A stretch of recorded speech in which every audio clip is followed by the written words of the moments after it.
The library, while not humming with activity, is noticeably more busy than usual. Exams are not far away, and that's reflected in the number of students burying their noses in textbooks at the tables around us. I've been studying quite a lot in the past few days, just like them, in hope of doing well in the exams. This also means that Hanako and I have been playing games less, so she's begun studying as well, just to fill in the time. Nevertheless, I found myself forsaken by her on this particular day. The textbook in front of me has remained on the same page for some time. After so much reading on subjects I couldn't care less about, if not for the exams, my mind is beginning to wander.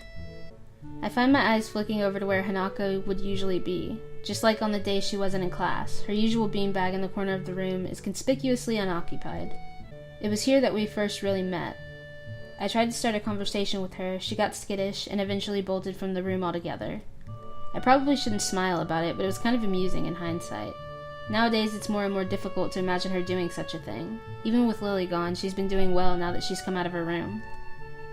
I want to talk with her, or at least play another game of chess. I'm tired of studying, and it's been a few days since we've really done anything together.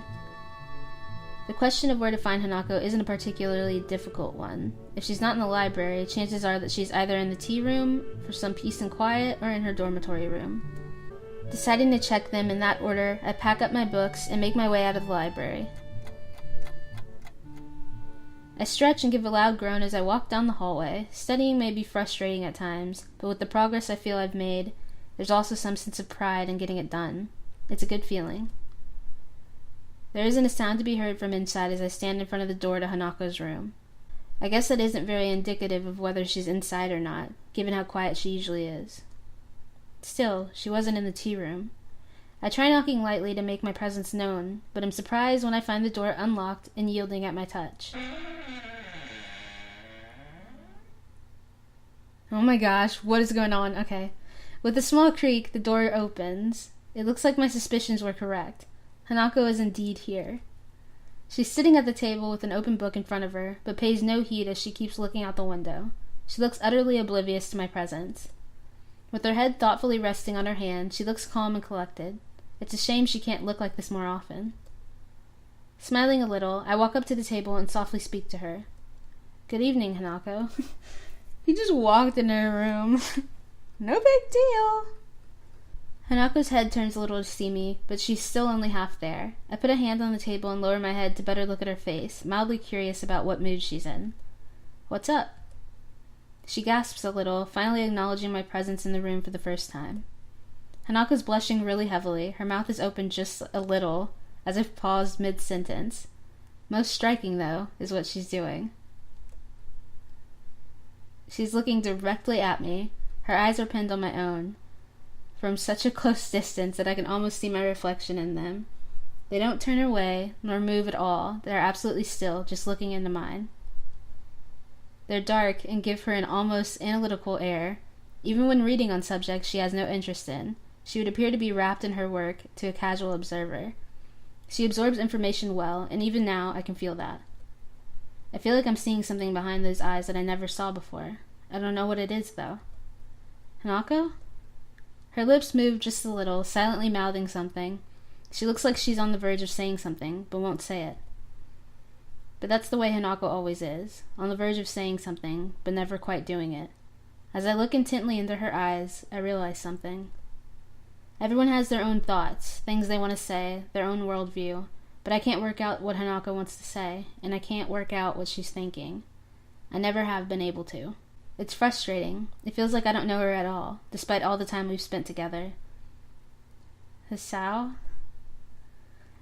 It's only now that I find myself blushing. I've been looking directly into Hanako's eyes from such a short distance with absolutely no regard for her, and she's been looking into mine without shirking away. I quickly look away while covering my face with my hand. Hanako does just the same. Another awkward silence reigns. I hate these. At first I accepted them as just being a fact of life around Hanako, but now all they feel like is an affirmation of how little we're able to communicate. Some anger makes its way into the complex mixture of emotions I'm experiencing right now. I want to bridge the gap between us. Friends shouldn't have to tiptoe around each other like this.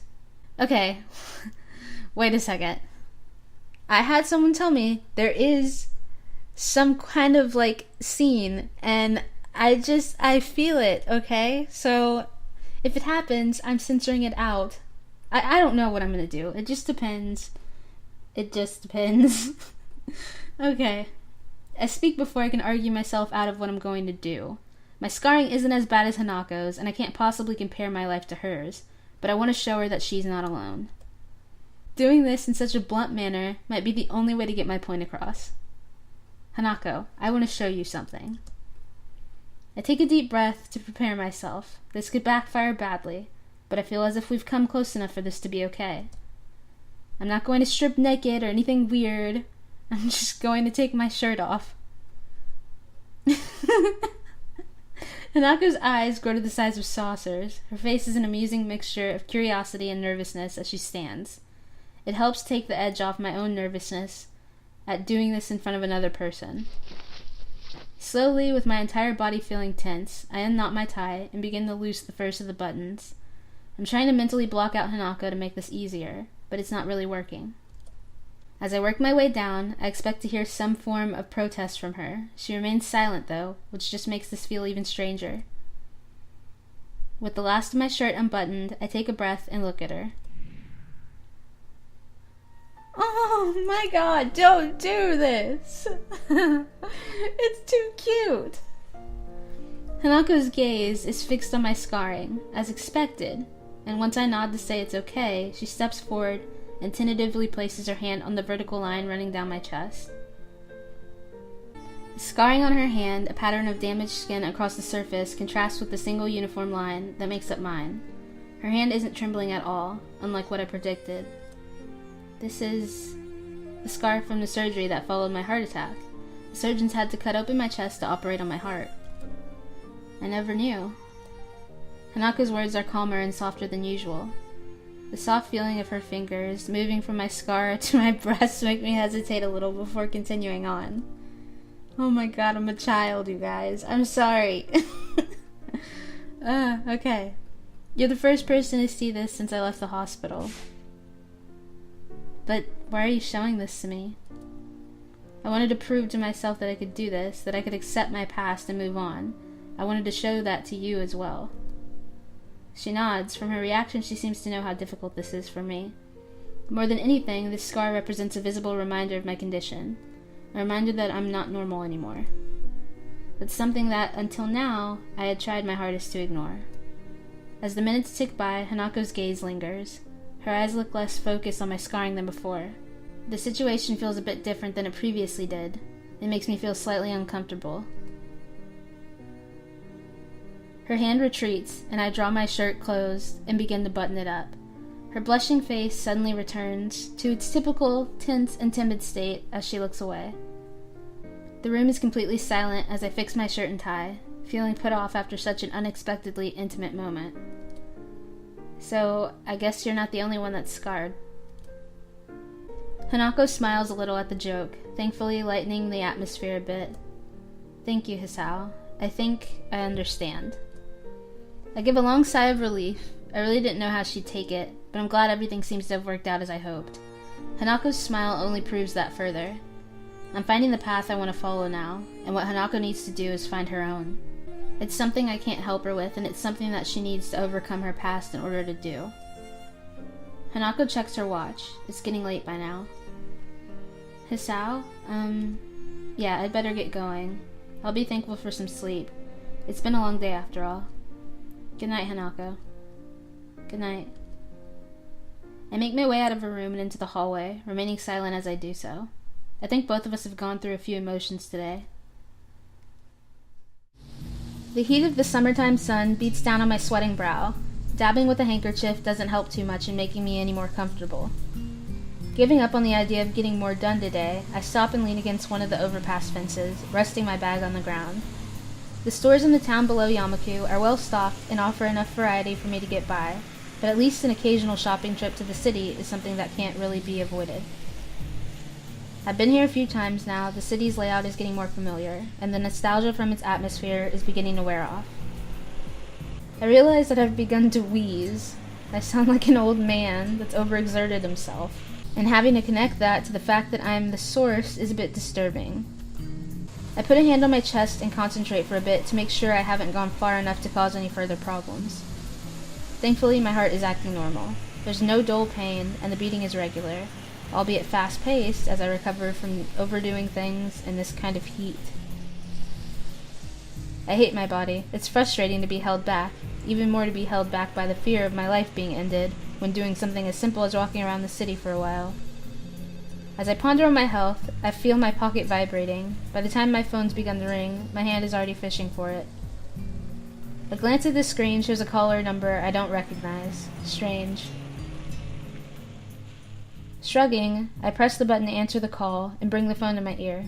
Hello, Hisao Nakai speaking. What? ? The sound of a couple of short breaths can be heard, but no actual speech is forthcoming. Hello? Hisao? It's Hanako. Her voice is really easy to place, even if I've never heard it over the phone before. Hanako? Sorry, I wasn't expecting you to call. What's up? If you're not busy, I was wondering if you'd like to meet up? Yes, she sounds really wound up about this. I can hear muffled voices in the background, and it's about time for afternoon tea, so I guess she'll want me to meet her at the Shanghai or something. That sounds fine. Are you at the Shanghai? I'm in the city. Hanako's here? Alone? That's a surprise. It's little wonder she's like this, if she's surrounded by people and entirely by herself. That works out well. I'm just wandering around there now. Where are you? Hanako manages to stammer out the street name, address, and some basic directions to where she is. Luckily, it's not too far, so I agree to see her soon before hanging up. I look up to the sky. The summer heat is beating down.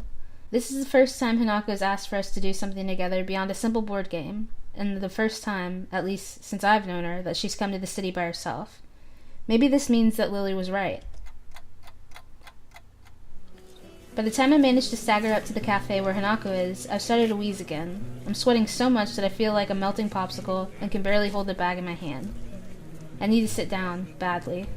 Okay, sit, please. The tables outside are all occupied by busily chatting couples and girls gossiping between themselves.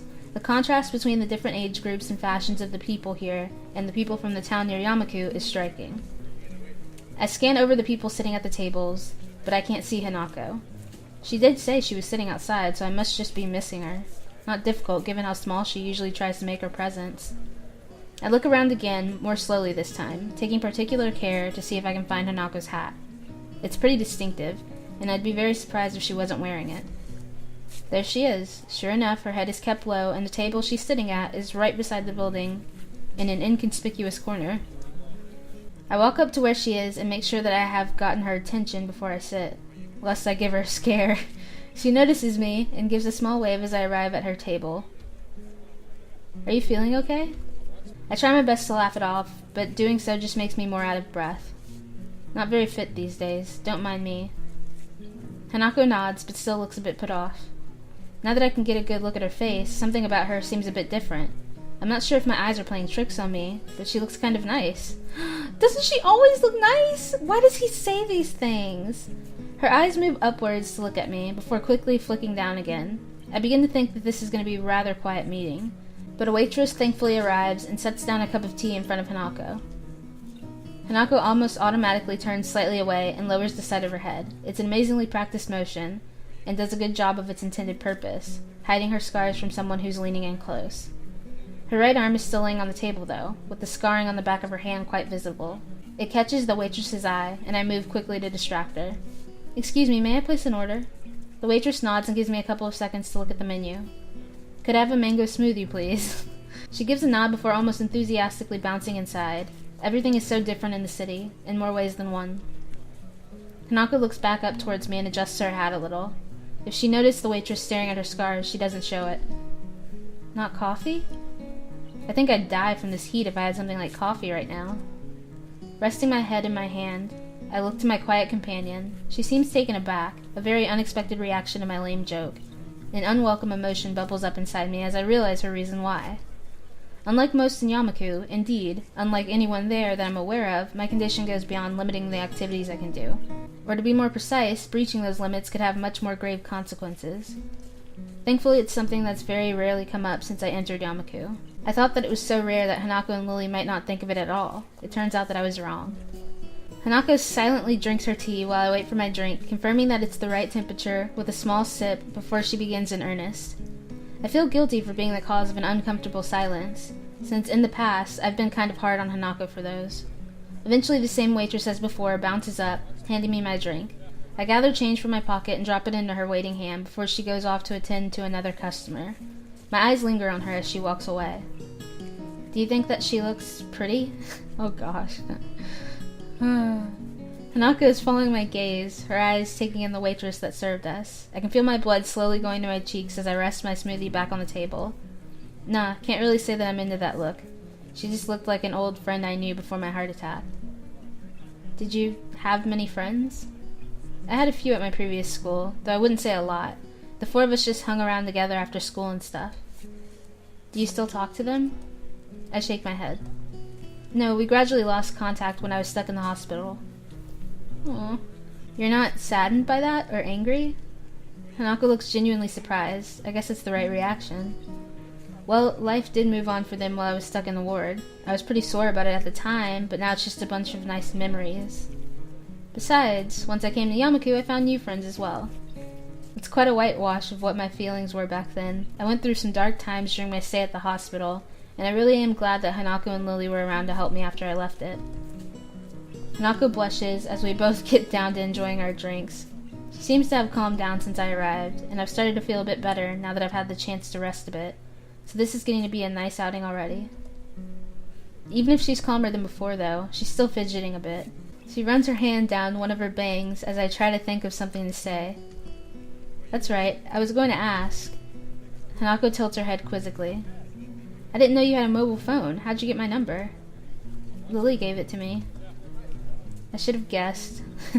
You know, you could have just asked. I'd have given it to you. Want to exchange email addresses?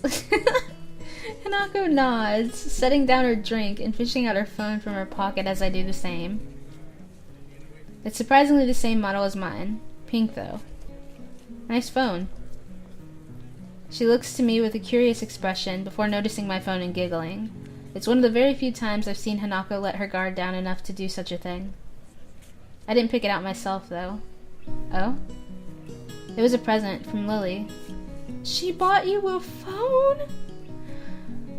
Oh, okay. I never really needed a phone, and I couldn't afford one. She bought me one for Christmas, though, saying that we could use it to keep in touch.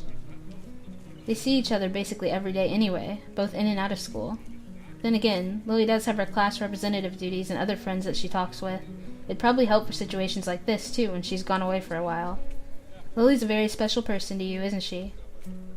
She is. I love her very much. Hanako looks down and smiles as she thinks of her. None of my friendships were as deep as theirs, and I have to admit to myself that I'm a little jealous of their relationship. Okay. We tell each other our email addresses and thumb them into our respective phones, and I get Hanako's number from earlier and put it into my contacts list. Done. That makes 3 now. 3? Lily, Akira, and you. Oh. Hanako, it's just... Akira. She's an interesting person, isn't she? She is. She's also really nice, though. Her suit makes her look a bit cool. I'm a little surprised you know each other well. What with her job taking up so much of her time. Hanako looks down a little and takes another sip of her drink. If I wasn't looking intently at her face, I'd miss the small smile perched on it. I guess when she knows so few people, those she knows must mean a lot to her. How many do you have? Me? About 9 or 10. I hesitate to go into them for fear of rubbing the fact that Hanako doesn't have parents or apparently even close relatives. 2 of those are Shizune and Misha, too, which is another can of worms. I imagine that Lily would have more than both of us put together, probably. Hanako gives a childish giggle, and I can't help smiling. It's a good feeling that she's gotten this comfortable around me. At times like this, I feel like I'm getting close to talking to her true self. Do you mind if I ask something that I've been wondering? Hanako shakes her head as she takes a sip of her tea, finishing it off. You don't seem very jealous of Lily having lots of friends. Don't you want to make some more friends yourself or get to know some of hers? I'm not jealous. I don't like people, so I don't mind not having friends. She doesn't like people. I guess a lot of people don't like people. Okay. That's really not the answer that I was expecting. She doesn't look fearful or sad as she says this, but rather quite serious. Hanako rubs her arm awkwardly, having taken my quietness as a reason to continue. I'm not really sure what I should say, so I end up simply giving her my attention in silence. In middle school, I got bullied. A lot. I was called names and got excluded from work groups and sports teams. There were worse things, too. And that's what made you not like other people? She shakes her head. That was elementary school. I feel bad for bringing this up now. Adults have enough problems dealing with Hanako's scarring. Children would be all the worse. I had assumed that the way that she tried to make her presence not felt was just to avoid people staring at her, or because she was afraid of them. Certainly not because she genuinely didn't want to interact with them in the first place as well. I noticed the condensation from my neglected smoothie forming a little puddle around the bottom of the cup, so I take the opportunity to finish it off. As I drink, she begins to fiddle with her phone. It looks like she's remembered the people around her again, and begun to tense up. It isn't exactly a cheap phone. I had to save up for quite a while to afford one when I got mine. If Lily went to a private school, she probably wouldn't have too much trouble getting one for a present, though. Watching her fiddle with it gives me an idea. Hey, Hanako, wait for me. I'll be right back. I put the now empty cup down, slip my phone into my pocket, and begin to move off, carefully stepping around the bag I'd placed beside my feet. Thankfully, sitting around while talking to Hanako has helped me feel a lot better than before. Wait, what? Where are you going? Oh gosh. Just stay here. I'll be back in a bit. I can't believe we just left her. As much as I'd have liked to have jogged back, I know full well that I couldn't. I end up walking back to the cafe, a little blue bag in my right hand. Hanako notices me quickly, looking about as confused as she did when I left. I deposit the diminutive bag in front of her and sit back down. Is this? It's for you. You can open it. But, go on. She looks very unsure about it, but eventually gives in, slowly opens the bag, and picks its contents out. A silver chain phone strap dangles from her fingers, ending in a delicate flower. It isn't exactly a masterwork of jewelry, but it's about as much as I could afford. Hanako's eyes light up when she looks at it. It's the kind of reaction I was hoping for. The summer sun's light glints off of the silver as it twists to and fro a little. It's not too ostentatious, but it still looks a little charming. I think it suits her well. Did anybody ever have those when they, before smartphones were a thing, did anybody ever have the little phone straps? I could not stand it when my friends had that, or when my friends would put stickers on their phones. I feel like that messes up your phone. Don't do that. Respect it. I don't get it. Just like I don't understand when people put stickers on their laptops or on their computers. I can't do it. If you can do it, then good on you for not being so OCD, but I can't. Hanako lowers the phone strap to the table and looks to me once more. But it's not Christmas or my birthday.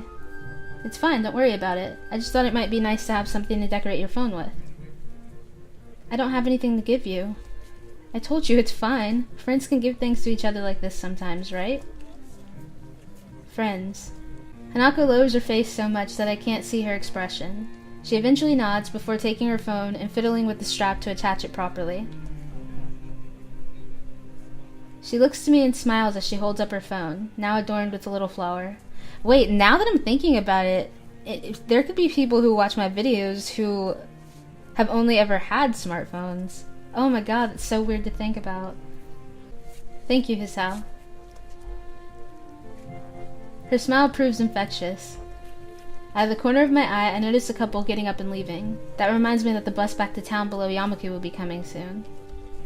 I guess I'd better be going if I want to catch the next bus back to town. You coming as well? Yes.